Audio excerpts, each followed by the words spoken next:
Today, I thought I'd do something a little different, which is show you the exact mechanism behind a human connection video by breaking down exactly how we created one with one of our clients. Now, if you're new to the channel or you're new to me, you might be like, what the heck is a human connection video?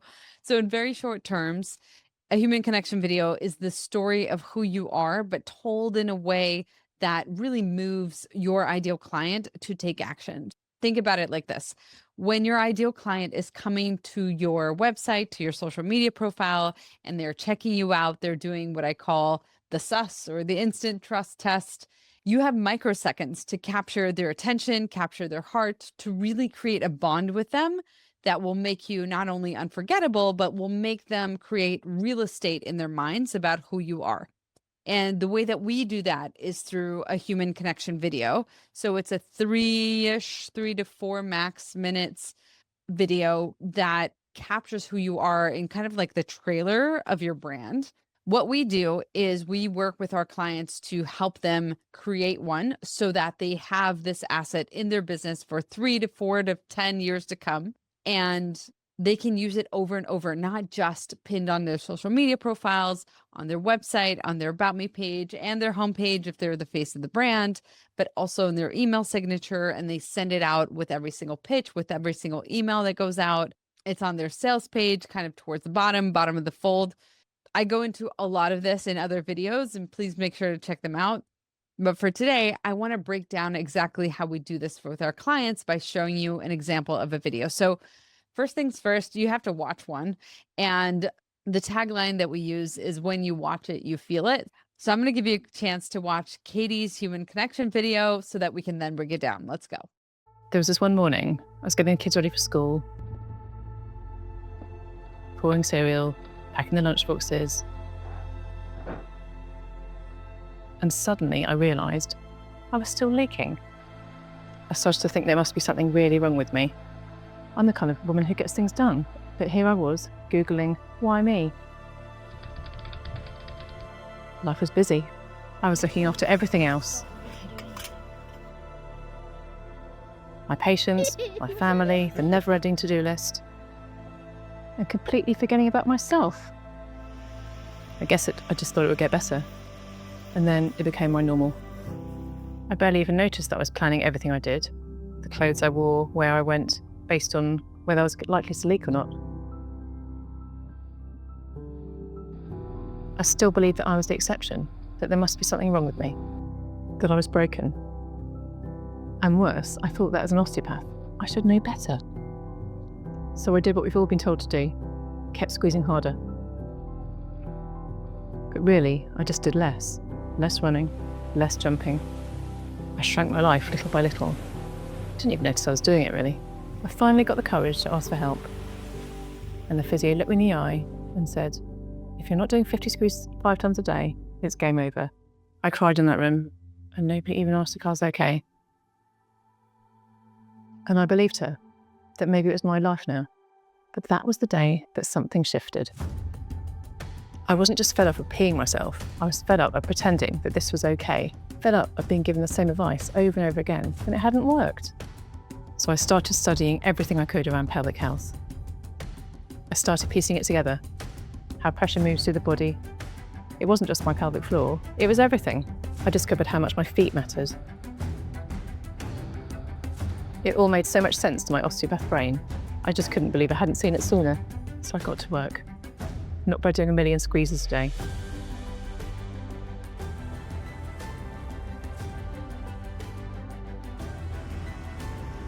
And then one day, I went for a walk and I didn't think about it.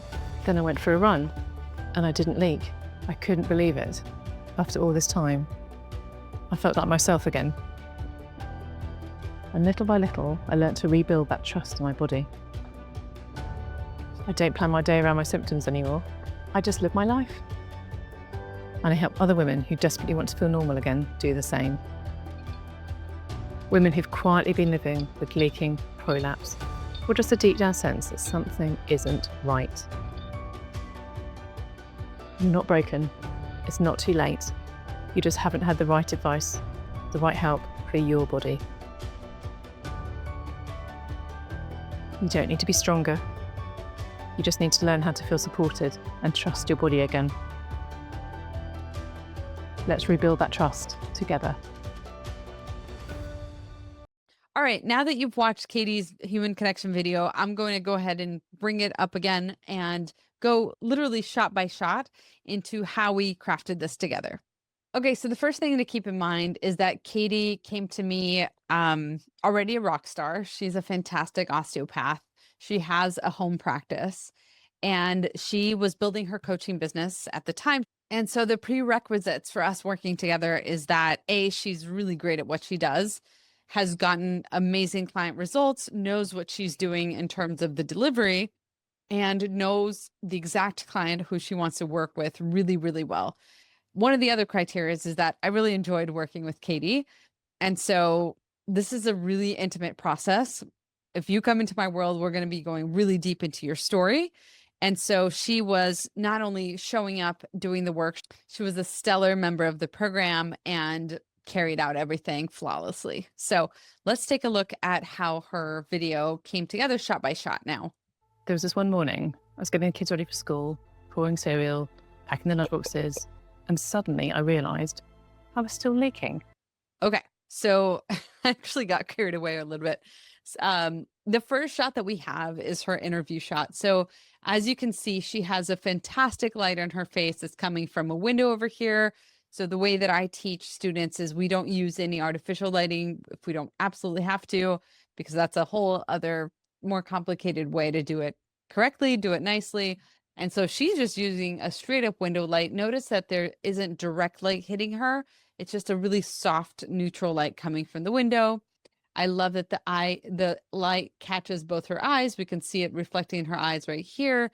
There's a really soft shadow on the other side of her face. She's looking straight to camera. She's using the cinematic mode on her phone. And so her background is a little bit blurry that way. And you notice how the colors all work really, really well together, very light pastel tones. It's very calming and it makes her eyes stand out. It makes her face stand out. And we have a nice pop of yellow here, which balances the board on the other side. But these are really, really finite details. But everything is clean and organized. And notice how she's shooting kind of towards the corner of the room. So this is something that we do with our clients is they show us sort of the main space that they have to work with, and we help them decide what the camera angle is. Now, keep in mind that we edited this video for her. This is how it works inside of our program where we teach you how to do it. We accompany you in your script, in your shot list, in filming everything, and then you're done. You just send it all over to us and my team edits for you. So looking at this shot by shot, we have got her straight on camera right away. We're connecting with her. We're listening to her. We've got a really kind of music in the background that is adding a little bit of tension to the story. Getting kids ready for school. And then she talks about getting kids ready for school. So here we have, I told Katie to place her phone inside of her fridge. So you notice at the beginning of the shot, the door is closed and she's getting kind kids of ready for out school. of focus. And the door opens and she's cereal, looking for the stuff inside her lunchboxes. fridge. And so this is called an over the shoulder shot. And so we want to see from her POV what she's working on, what she's doing. She's preparing her lunches. Notice really nice lighting in her kitchen. It's funny, I did not notice this until right now that her kid's right here having breakfast. She's preparing everything. You can tell it's kind of a busy morning. This shot, we didn't discuss too much, but I think it was just filmed straight at the table. This is a unique angle. Where we don't see her face, but we see kind of everything that's going on and the busyness of her morning.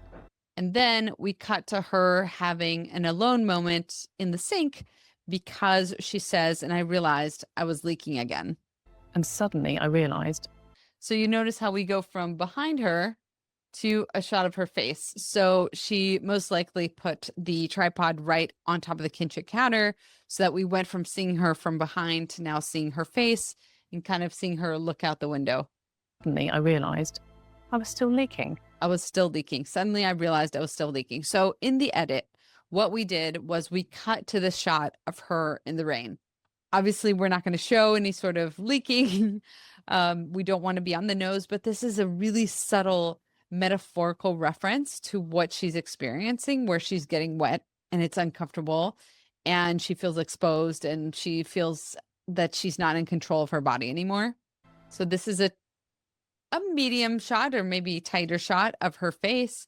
Notice the lighting as well. Everything looks really good. She's kind of looking off into the distance and just letting the rain fall on her. I started to think there must be something really wrong with me. I'm the kind of woman who gets things done. I started to think that there must be something really wrong with me. So we're kind of connecting with her in this vulnerability moment. Here I was, Googling, why me? Here I was Googling, why me? And so we cut to an over the shoulder, sort of tight shot of her hands. It's not exactly over the shoulder because we don't see her shoulder, but it is a little bit of her POV as if she were looking down at her fingers. She's Googling. And then we have a similar shot, but coming up from the other. So we're doing a close up of the face, but from below, which works really nicely because we just came from above. And now we're going to see her as if we were the hands looking up at her. Life was busy. And this is just a side shot where she takes a pause from all the Googling. I was looking after everything. Okay, so we're back at the breakfast table and she talks about life was busy. I was looking after everybody else. So this is her playing a game with her kids. Basically what we're doing here in the edit process is called a flash montage. Not an official name, just something that I call it, which is we stack these really quick shots of different things that sort of paint this kind of a crazy picture. I do this in all sorts of different videos and documentaries that I've done before. And the idea is to show a lot of variety and to show that it's kind of chaotic, it's busy. These are sort of flashes of her life, right? So we really wanted to bring her in to to bring the viewer in to her day-to-day life. She's walking past a mirror. This is her in her office. Patience, my family, the never-ending to-do list. Patience, my family, the never-ending to-do list. You notice she is illustrating that, right? So we've got her kids this is an archival video, so not something she shot recently for this. It's a little pixelated. That's okay. She's folding laundry. She's putting more in the washer. She's in the pantry. And completely forgetting about myself. Completely forgetting about myself. So one of the things that we think about in the edit process is we bring her back into the interview shot whenever we know that there's a message that really needs to land. So we want people to really, really connect with her in that moment where she's talking about, why is this happening again? There must be a problem with me. About myself. Okay, so here we cut to the beach. Notice this is just a wide shot. And then it became my normal. And it became my normal. I don't know if she had somebody filming her here. I know that she definitely filmed by herself at the beach. And I think she went twice just because a couple shots were missing. I barely even noticed that I was planning everything I did. The clothes I wore, where I went, based on whether I was likely to leak or not. I was planning everything I did, clothes I wore, where I went, based on whether I was going to leak or not. And so here is her packing her clothes, which is from the laundry scene. So you can see that we use it both ways, her being busy doing laundry, and then her also thinking about her clothes and what she was going to wear based on whether she was going to leak or not. I still believe that I was the exception. That kind of a wider shot of her in the rain. There must be something wrong with me, that I was broken. Still believe that I was broken. Notice we brought her back to the camera when she talked about being broken. Now we're going to talk about her being an osteopath. And so this is just like one way to illustrate her credentials, her studies. Like these are all the books she's read and things that she studied. And so I believe she's going to do a pan here. Let's see. And worse, I thought that was an osteopath. Very quick pan. Know better. Her looking at her diploma. And this is her graduating. So I did what we've all been told to do. Kept squeezing harder. All right. So I did what we've all been told to do, kept squeezing harder. Now, once again, we're not going to illustrate her squeezing or doing her Kegels. But what else can we squeeze, right? We can make orange juice. We can squeeze that orange and we can squeeze the juice out of it. And I guess you can see a little bit of here. Also, what we want to illustrate is struggle. It's intention, it's strength being put into squeezing that. And so again, just sort of a metaphorical way to illustrate her experience. But really, I just did less running, less jumping. You know, and again, here we're kind of really into her intimate world. Notice that we don't have to illustrate everything as exactly as she's saying it. Sometimes we just need to sort of sit in the moment because it's less about no, being able to capture every single thing and more about how she's feeling in that moment. And one thing that's really important, that's kind of the most crucial piece. So I'm really focusing on talking about the emotional visuals that she used here and that we edited together for her. But this is the critical part of any human connection video, is understanding how the script is going to activate the trust trigger. So every word that she used here really speaks to the soul of her client, really speaks to how they feel and how they express how they feel. What are their symptoms, but also how do they describe their symptoms? So we're really using their words in her experience. And Katie has what we call an overcome story, meaning she had a problem that she helps her clients with. And now she can go from old life to new life. And we'll talk about those parts a little bit. We're still in the old life. We're still in the pain phase and what she's going through, but we're really drawn in to her and her story based on how we're experiencing it through her visuals. I shrank my life little by little. This is also something that the editors can do where they might take a more still video shot and be able to animate it a little bit to give it a little bit more motion.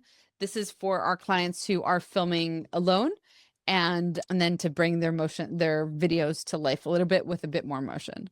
So we've got a wide shot of her at the beach here. Again, just thinking, looking out into the water and the horizon and just really being in her thoughts. Didn't even notice I was doing it, really. I finally got the courage to ask for help. So you notice how she says finally got the courage to ask for help, and now we see her standing up. So there is a moment where she's like just sitting there in the beach, and now she's like getting up and taking action. She finally got the courage to ask for help. Oh. And the physio looked me in the eye and said, if you're not doing 50 screws 5 times a day, it's game over. So this is obviously like really, really niche to her and her experience and her clients. But this is basically like, this is what I was told to do. And that this is the only way to do it. I cried in that room and nobody even asked if I was okay. This is really her living the experience that most women would live through, because this is the only advice that they are told everywhere else. And this is her just sharing how it impacted her. And notice how she's not just reading a script. She's literally reliving those emotions. She's expressing that in her voice and in her facial expressions. It's all about taking them on that emotional journey of the story and not just conveying information. And I believed her that maybe it was my life now. But that was the day that something shifted. Okay. I believed her, but that was the day something shifted. So notice how we match the visuals with that. Like, she's going to take action. She's going to grab her life with her own hands. It's really, really emotional how she's turning into a new life, right? So this is literally the turning point of her story. I wasn't just fed up of peeing myself. I was fed up of pretending that this was okay. Fed up of being given the same advice over and over again. Notice this is a wide shot of her here, and then we kind of go closer in to her face. This is all shot by herself with a phone tripod, all on her phone and with a phone tripod. That's it. She's by the window. The light looks really nice. It's a little overexposed, but we're okay. Over again, and it hadn't worked. So this is an over the shoulder shot where we look at what she's looking at. Just studying everything I could around pelvic health. I started piecing it together, how pressure moves. So now we've moved to the table and she's taking notes. Those were kind of flashes of different YouTube videos. To the body. It wasn't just my pelvic floor. It was everything. I discovered how much my feet mattered. Discovered how much my feet mattered. So now we get a close-up of her feet. So I'm trying to think. There was a shot that we reviewed together, which is why she went back to the beach. That was kind of a shot between her legs where each foot was on one side of the shot. It was kind of shot from behind. And keep in mind, the camera is basically your audience's eyes as they're experiencing this. So it's a very unnatural thing to see, is like kind of observe somebody from behind. It feels weird. Whereas this side shot works so much better and is definitely not awkward. And it's in a really nice position in terms of composition in relation to the rest of the frame. It all made so much sense to And my we see osteopath brain. I just couldn't believe I hadn't seen it sooner. So I got to knock by doing a million squeezes a day. her exercising. You notice how we have detail shots. We have that wide shot. So detail shot of the hands, and then we have a wide shot of her moving around, and then we have another tight shot of her feet, and we go to a wide shot and a unique angle shot. And then one day, Tight shot of her tying her shoes. went for a walk and I didn't think about it. Then I went for a run and I didn't leak. I couldn't believe it. After all this time, I felt like myself again. You notice how again she's expressing so much emotion in her face. And then notice with the running, you know, we have this tight shot and we go to her running across the frame. Notice how it's positioned so that she's really running kind of across the frame. She isn't, it's not just from behind or just from the side where she's just running across very quickly. We kind of accompany her And I didn't motion. leak. I couldn't believe it. After all this time, I felt like myself again. This was shot by herself as well, where she was holding the tripod so that it showed her face as she was running. And it's okay that it's a little shaky. It's all And good. little by little, I learned to rebuild that trust in my body. Rebuild that trust. Okay, so she's talking about rebuilding trust, and notice this is when we use the footage of her and her cat. Obviously, there's a mutual. She's holding her cat. She's comforting her cat. Her cat trusts her, and it just conveys a lot of empathy and comfort and safety and just all good feelings, all good, like fuzzy, warm feelings towards her. I don't plan my day around my symptoms anymore. I just live my life. And I help other women who desperately want to feel normal again do the same. Okay, so this is what we call pivot to the mission, where now she's like, I can't help but help other women do this as well. And we go back to her jumping in the trampoline, which obviously she could never do before. Previously, we have some shots of her, you know, in her regular life and friends and doing a lot of activities that, again, she wouldn't have been able to do before. Other women who desperately want to feel normal again do the same. Women who've quietly been living with leaking, prolapse, or just a deep down sense that something isn't right. You're not broken. Another over the shoulder shot where she really emphasizes a really important message of her video, which is you're not broken. It's not too late. You just haven't had the right advice, the right help for your body. Tight shot, wide shot again. You don't need to be stronger. You just need to learn how to feel supported and trust your body again. Let's rebuild that trust together. All right. And then nothing too out of the ordinary towards the end, but more connecting with her, feeling safe with her. She's giving you an invitation that's very, very gentle. It's not a CTA. It's not, hey, click below, comment the word, blah, blah, blah, follow me, subscribe. There's nothing of that. It's literally like, I'm here to help. I hope this breakdown was helpful. We worked with Katie to get it right. And then again, once that footage was done, we captured that and we created her video for her. Now it lives on her website, pinned on her socials. She definitely gets clients from it. So Katie right now has VIP clients coming to her after 1 week of meeting her. So we really worked on making sure that her positioning was really super duper clear and that she made that really amazing emotional connection with the right people, with her ideal clients when they're meeting her online for the first time. So she runs ads to this video as well, retargeting ads, so that she makes sure everyone watches this video, and she's had so many clients come from it as well, and will continue for years and years to come. If you want to create your own human connection video that works to create instant emotional connection and build trust with your ideal clients, definitely check out the link that I'm leaving below, and I'll see you on the next one.